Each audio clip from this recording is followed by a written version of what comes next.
Trainer Henry Ramirez, man, good catching up. Been a minute. How is life? How you doing? Good. I can't complain. Tell me about this new gym, this new spot here. Just what's the latest with you, man? Give me an update. We're here at the Ring Cross Boxing Academy right here in downtown Riverside. Unfortunately, my cut man, Indian Willie, passed away about a little over a month ago.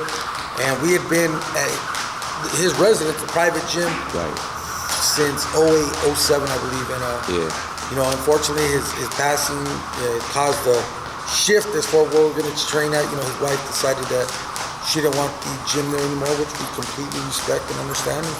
I had helped open the spot up a year ago, so I came back and I'm going to get more involved.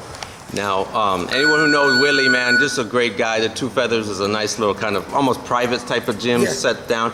What is it like just having known him and just, kind of seeing him have, pass away? I've known Willie since I was 14 years old. I went to high school with his son.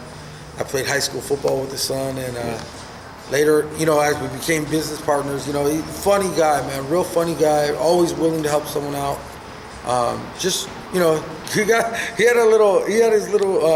His ways too. He could be rude and kind of blunt to people. Right. He's the type of guy where, like, if you knew him and he liked you, you knew it. And if you knew him and he didn't like you, well, you also knew that also. Gotcha. Now, there's always changes in the boxing game.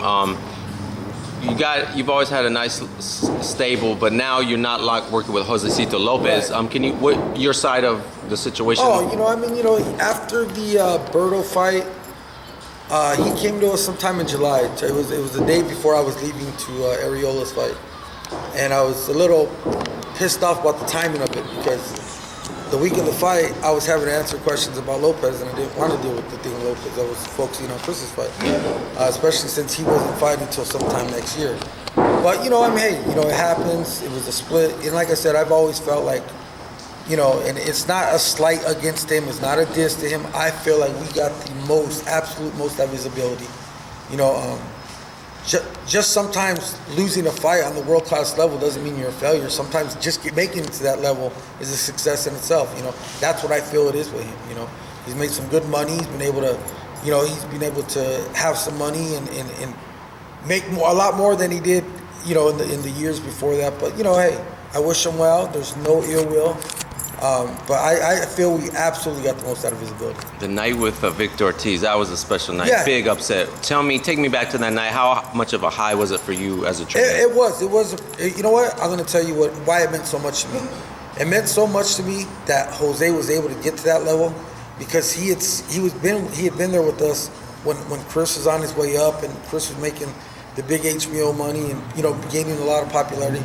So it was really special to me that he got to enjoy and experience some of that also. The Ortiz fight, man, as we were going into the fight, I kept telling him, mentally, you got to break this guy mentally too. Apparently he wasn't the most mentally strongest guy in the world from what we had been told, but the thing was to stay on him, make it a war if you can, and trying to get in his head, and it was a great high for him. He's been up and down since then, but the fact, like I said, the fact that he's been in some of these big fights is to me, a success itself. Gotcha. Now, as you move forward, I know you still working with Chris Areola. Heavyweight division's changing these days. You got a lot going on. Where does Chris stand in the division? What's next for you guys? Right now, I'm just waiting on the date. I talked to Al about 2 weeks ago. He said probably sometime mid to late November. I know Wilder wants another voluntary in January, and I told Al, hey, if it's available, we want it.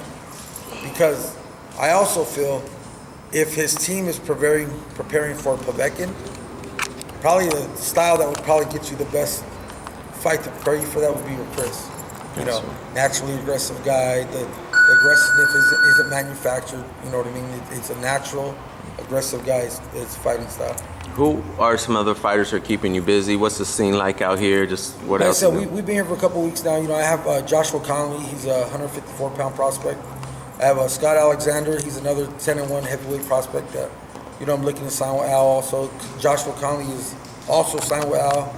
I got Louis Lopez over there, going to turn him pro in about, 6 to 9 months. He just won the 152 Opium Blue and Gold last month. Okay, so. good.